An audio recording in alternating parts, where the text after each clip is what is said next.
Hello, welcome back to the channel. So let's continue our discussion on numerical integration and do one more question on calculating the Simpson's rule approximation of these statement type questions. So in this question, we have been given the intervals of the height of the tree, an 8-meter high tree, and we are also given the circumference of this 8-meter high tree at different height levels above the ground in the table over here. And now based on this given information, based on this table, we have to use Simpson's rule to approximate the volume of the tree. So now there are two parts to this question. The first step is to identify the definite integral which will be used to calculate the volume of the tree. And then once we have the definite integral, we can use those approximations. We can use the Simpson's rule approximation for the definite integral we will have in order to calculate the Simpson's rule approximation using this formula, right? The formula that we already covered in the last videos. So that is why in order to make our process simple, we have to first find the definite integral which will help us find the volume of the tree.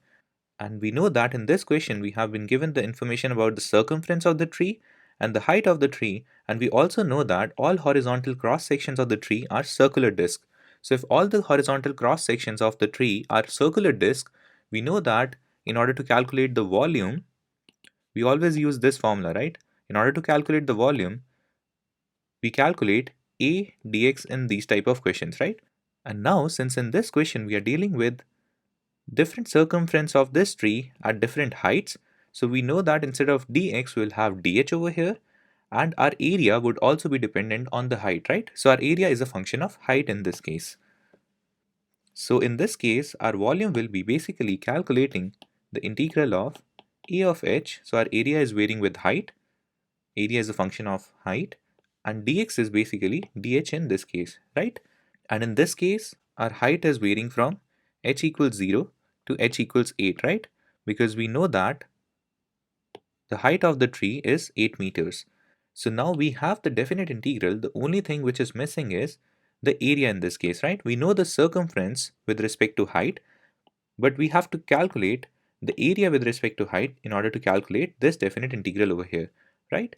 So now we know that for a circle, the circumference is basically 2 pi r and the area is pi r square, right?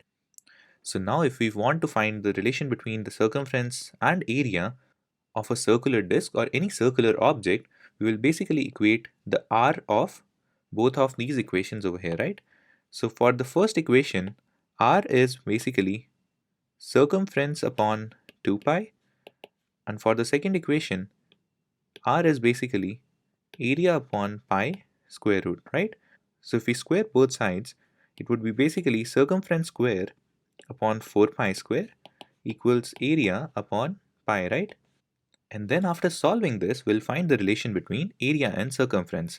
So now since we have been given the circumference, if we want to calculate the area, our area would be basically circumference square upon 4 pi in this case, right? So now we know the relation between the area and the circumference.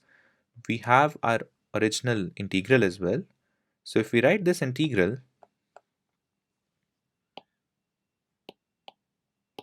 in terms of the circumference, our integral will be transformed to integral 0 to 8. A of h will be transformed to c of h square upon 4 pi dh in this case, right? And now since we have the definite integral, we can use the Simpson's rule approximation given by this formula in order to calculate the volume of the tree, in order to approximate the volume of the tree in this case. So now in this question, since we have this table over here, and we know that we have to approximate this integral over here using the Simpson's rule. So this integral approximation using the Simpson's rule would basically be, we'll first find out our delta x. So clearly in this table, the height is given in intervals of 2. So delta x is 2 in this case, and a is equal to 0, which is our lower endpoint, b is equal to 8, which is our upper endpoint.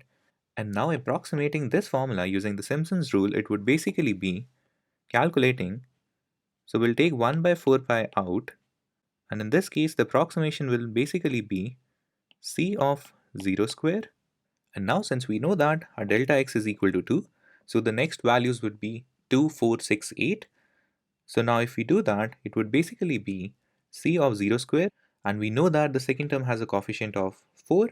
So it would be 4 times C of 2 square. We know that the third term would have a coefficient of 2. So 2 times C of 4 square. And now we know that we have an alternating sequence of 4 and 2 until the second last term. So the next term would be 4 times C of 6 square. And since C of 8 is our last term, so it will have the coefficient 1 in this case. So it will be C of 8 square over here. And now if we'll calculate this expression over here by plugging in the values of the circumferences at different heights, we will get the approximated volume using the Simpson's rule. So for calculating the final answer, it would basically be 1 by 4 pi times C of 0 is this. So C of 0 is 1.2, which is 1.2 square plus 4 times C of 2 is 1.1, 1.1 square, 2 times 1.3 square, and then 4 times